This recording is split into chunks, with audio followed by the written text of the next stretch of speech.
समस्तंक पई भद्रक माटी पई तमाम ओडिशा पई गोटे आनंदर विषय जे जो खबर आम समस्त को आज आनंदित करिछि उल्लसित करिछि। विशेष करी आम भद्रक माटी आज जो महान राजनेता आम भद्रक माटीर गौरव श्रीजुक्त मनमोहन सामल आदरणीय मनमोहन भाई आज राज्यसभा को प्रार्थी भावे भारतीय जनता पार्टी तांको मनोनीत करिछि।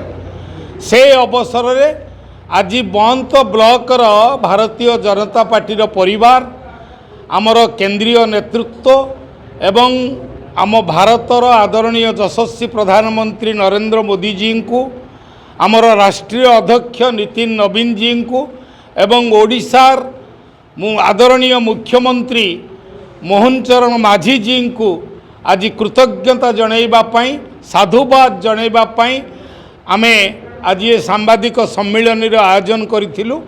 जे प्रकृत रे भारतीय जनता पार्टी नेतृत्व माने जो निष्ठापर कार्यकर्ता तांकर त्याग और तपस्या बल रे दल को समृद्ध करिपाई निरंतर प्रयास जारी रखचंती तांको सठिक भाव में चिन्हित करा जाए एवं सठिक समय रे तांको पुरस्कृत करा जाए।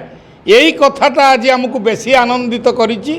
आम भद्रक माटीर पुओ भारतीय जनता पार्टी को यशस्वी करिबा पई तांकर जो त्यागपूत जीवन तांकर जो समर्पित कार्य तांको जीवनर प्रतिटी मुहूर्त को सी समर्पित कर देइछन्ति भारतीय जनता पार्टी पई।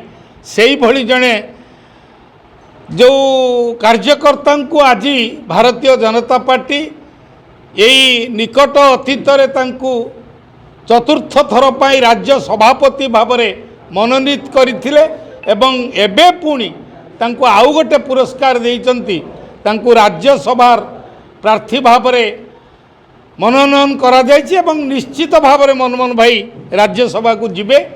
यही अवसर रे आमे आमर केंद्रीय नेतृत्व आमर आदरणीय यशस्वी प्रधानमंत्री आदरणीय यशस्वी राष्ट्रीय अध्यक्ष नितिन नवीन जी एवं लोकप्रिय मुख्यमंत्री मोहन चरण माझी एमान को कृतज्ञता जनइबा सहित आमे प्रभु जगन्नाथ को प्रार्थना करुचु मनमोहन भाईंकर राज्यसभा कार्यकाल रे से यशस्वी होंतु तांको जीवनर जय यात्रा एमिति भाव में आगुक चली थाउ।